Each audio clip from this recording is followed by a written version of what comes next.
point I'm making, that it is extremely difficult, isn't it, when there are racial prejudices around? I want you to examine what the word racial means. After all, everybody's a race of one kind or another. We're not talking about racial prejudice, we're talking about the structure of power. The structure of power which has the right and the duty to tell other people who they are for very dubious reasons. After all, one of the reasons I'm black is because I had to be black in order to justify my slavery. That's part of my inheritance and part of yours too. It's got nothing to do with race. It's a way of avoiding history. When, in another of your essays, you had a mother say that her words to you were, "I wonder sometimes what makes white folk so mean." Why? Why? Well, that was a mother talking about her son, who was was the only student, black student, in a white class in Little Rock 30 years ago during the school integration crisis. And he was going through hell in that school, not only from the students, but from all the other white people too. And yes, she was a real wonder. What in the world do you see when you look at my son to make you treat him that way? No one has done anything to you. But why then do you think it is? I really think that, though it may sound a little strange, I think that the hardest thing for any human being to do is to forgive somebody they know they've wronged. So that white people live with a guilt? White people live in generality, as far as I can tell, live with a nightmare of the nigger they've invented. They have to have the nigger to justify the crime. Do you think... So they don't see the person.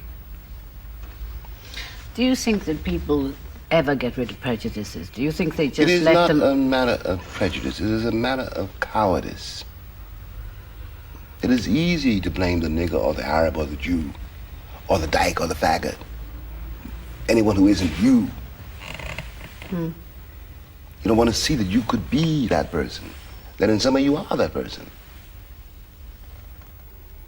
What we call racial prejudice is a matter of the most abject cowardice.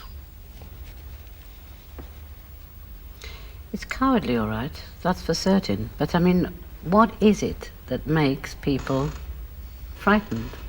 Because to be a coward is to be frightened. But what you see in other people, whatever you see in other people, is what you see in your mirror. And what you try to do is isolate whatever it is you see in that other person, which is you. Everybody knows, for example, if you listen, every writer knows, if you listen to me, if I listen to you, no matter what I may be describing, I'm describing myself. There's a prejudice that at one time was against homosexuals. At one time? Yeah, hold on. When it was a criminal offense, even.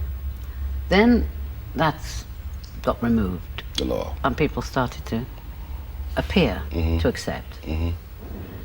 Back it comes again now because of AIDS. It never went anywhere. It never went anywhere.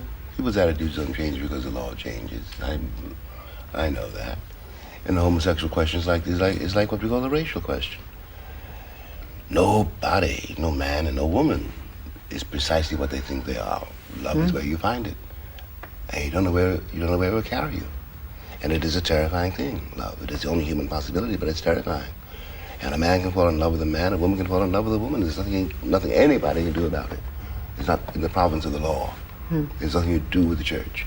And if you lie about that, you lie about everything. And no one has a right to try to tell another human being whom he or she can or should love. But when you wrote Giovanni's Room a long time ago, that was quite a brave book to bring out, wasn't it? It was about love, but it was about homosexual love, but it was about love. But you deliberately put in homosexual love, presumably. Well, the boy is in the middle. It's not so much about homosexuality at all. It's about what happens to you if you can't love anybody. It doesn't make any difference whether you can't love a woman or can't love a man. If you can't love anybody, you're dangerous. Because you have no way of learning humility. No way of learning that other people suffer. in the way of learning how to use your suffering and theirs to get from one place to another. In short, you feel a human responsibility, which is to love each other. Are you still in despair about the world? I never have been in despair about the world. I'm enraged by it. Enraged, all right. But I don't think I'm in despair. I can't afford despair. I can't tell my nephew, my niece. You can't tell the children there's no hope. I suppose I'm wondering whether we're more materialistic, more selfish. I don't know more. No. I think that we're more panic-stricken. I think that I walk through these cities, the cities of the Western world, London, New York, and sometimes it resembles the most poverty-stricken cities of the East. There's been a breakdown, a betrayal of the social contract in Western life. And people are grabbing for things and holding on to what they think they can get and stepping all over their neighbors because they are panic-stricken. What, comforting themselves with material things? Are Yes, you but saying when people, simple? yes, but when people do that, they are reacting to something is beginning to crack. People hoard all this because they don't have anything else, but they don't really believe in it, and they kill to get it. But that proves the moral bankruptcy, which translates itself into the actual bankruptcy of the world in which we live. We have yet to understand that if I am starving, you are in danger. When people think that my danger makes them safe, they're in trouble. It is clear to me, it's clear to many, that what we call the political vocabulary of this age cannot serve the needs of this age. That we will have to find a way to get beyond our crippling habits. This is not the 19th century.